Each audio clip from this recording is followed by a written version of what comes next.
Welcome to the second episode of our podcast's 5th season. Scary but true campfire stories brought to you by Dudes Camping. Our goal is to share true stories of strange, supernatural, ghostly, and unexplained as we gather around the virtual campfire. In 2002, during the war in Afghanistan, a patrol just vanished without any communication.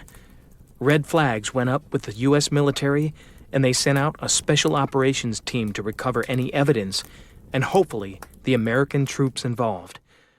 What the special ops team discovered was not enemy combatants waiting to ambush them, but something far older and far deadlier.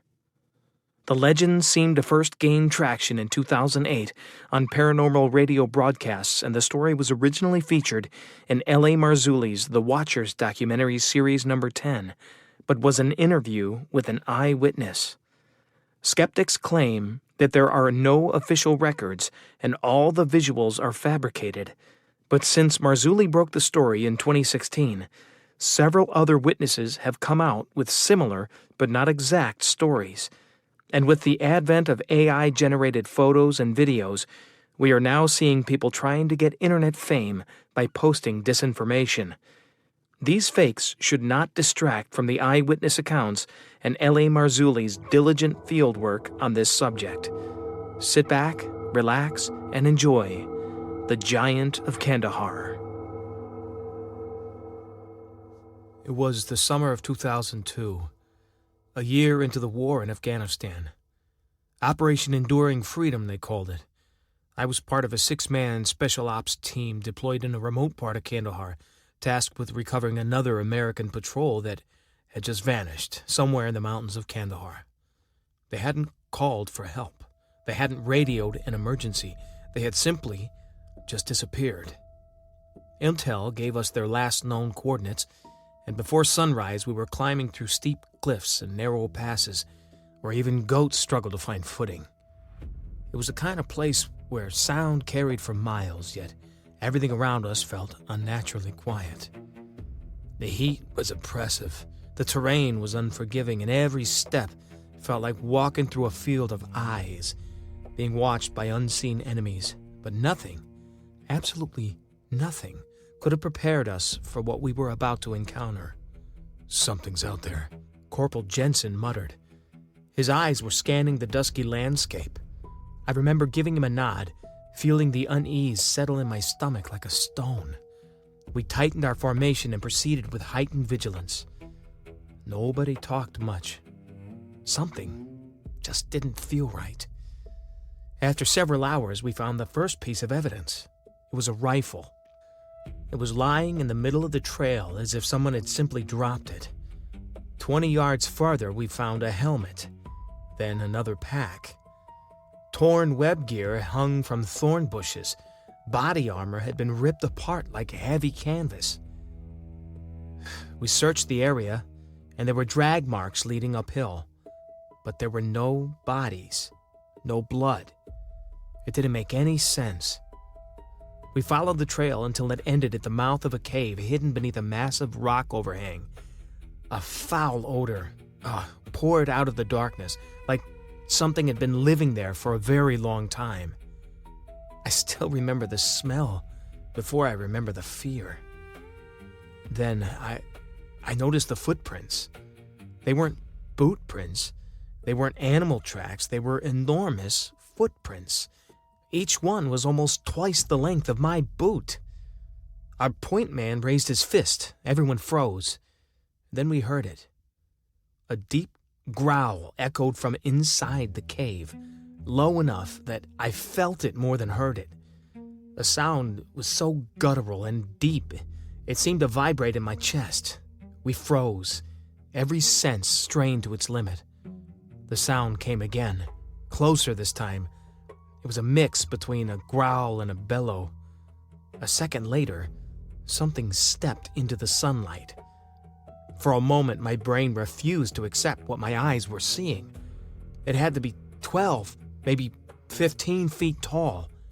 Its shoulders nearly filled the cave entrance. The biggest man I'd ever seen. Except it only resembled a man, I couldn't grasp what I was looking at. Long reddish hair hung past its shoulders. A thick beard covered its face. Its skin was pale with a strange reddish tint, weathered like old leather.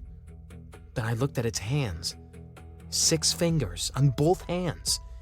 We were all frozen in place, not sure what we were seeing or supposed to do. It stared at us without blinking. In one hand it carried a spear thicker than my arm. And then everything happened at once. The giant roared. It wasn't an animal sound, it was almost human, only louder than anything I'd ever heard. Then it charged. I've replayed the next few seconds 1,000 times, and they still don't seem real. It covered the distance faster than something that size should have been able to move. Our point man barely had time to shoulder his rifle before the spear drove straight through him, lifting him off the ground like he weighed nothing. And heard someone scream, and then someone opened fire. Then all of us did. The mountains exploded with rifle fire. Round after round slammed into the creature's chest, shoulders, and arms. It barely slowed down. This giant thing kept coming. It swung one massive arm, smashing one of my teammates into a boulder.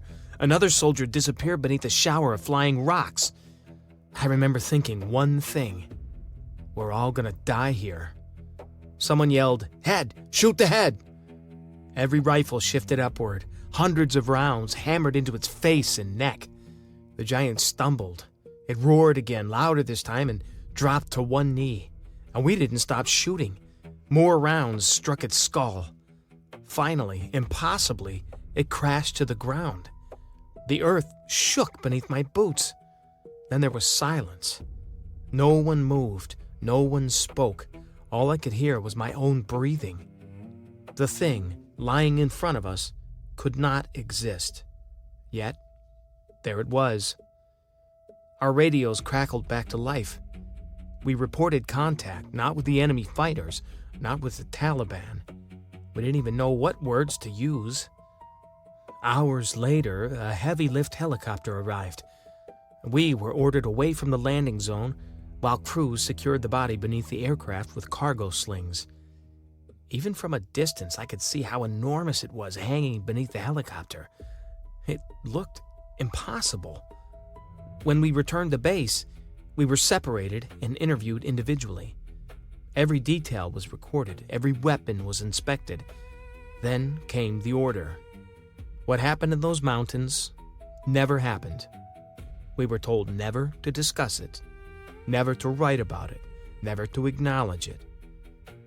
I've kept that promise for years, maybe because no one would believe me anyway. People ask whether monsters exist. I don't know. Maybe it wasn't a monster. Maybe it was something ancient, something that had been hiding in those mountains long before first armies marched through Afghanistan. All I know is this. We went into those mountains looking for one missing patrol. We came back with one less man, and answers that never came. The widely circulated Giant of Kandahar story is not a verified historical event. It comes primarily from interviews and retellings popularized by L.A. Marzulli, who said he was recounting testimony from anonymous military sources. No official U.S. military records have confirmed the incident, and many details have changed between versions over the years. The body was reportedly far too large to move by conventional means. A military helicopter was allegedly called in, and the giant's remains were attached beneath the aircraft in a cargo sling and flown away to an undisclosed location. The fallen soldier's body was recovered alongside it. According to those who have repeated the story over the years, every member of the team was immediately debriefed and ordered never to discuss the incident. The mission was allegedly classified, and no official reports acknowledging the encounter have ever surfaced. The story might have disappeared into military folklore if not for researcher L.A. Marzulli. Years later, Marzulli claimed he had interviewed individuals with military connections who described the incident in remarkable detail. His investigations brought the legend to a much wider audience, where it became known as the Giant of Kandahar. Supporters of the story point to an ancient account found in the Bible describing the Nephilim, the Rephaim, and other races of giants. They suggest the creature may have been one of the last surviving descendants of those ancient beings, hidden for centuries in the remote mountains of Afghanistan. Skeptics disagree. They note that no photographs, official military documents, flight records, or named eyewitnesses have ever verified the account. The U.S. military has consistently denied knowledge of such an incident, and many researchers believe the story is simply modern military folklore that grew with each retelling. So what really happened in those mountains? Was it a classified operation that can never be acknowledged? A misunderstood combat encounter transformed into legend? Or simply one of the most compelling military ghost stories ever told? No one knows for certain.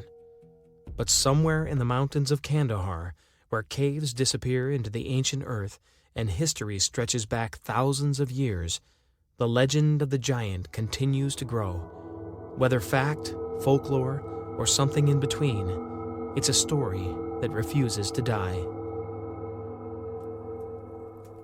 Thanks for listening to Scary But True Campfire Stories, presented by Dudes Camping. Narrated by Matthew S. Newbold. Do you have a story that needs to be told? Email us at dudescampingstories@gmail.com with your scary but true story, and we'll consider it for broadcast. Please, hit the like button and subscribe if you enjoyed this story, and leave a comment. It really does help us out. Until next time, we will see you around the campfire.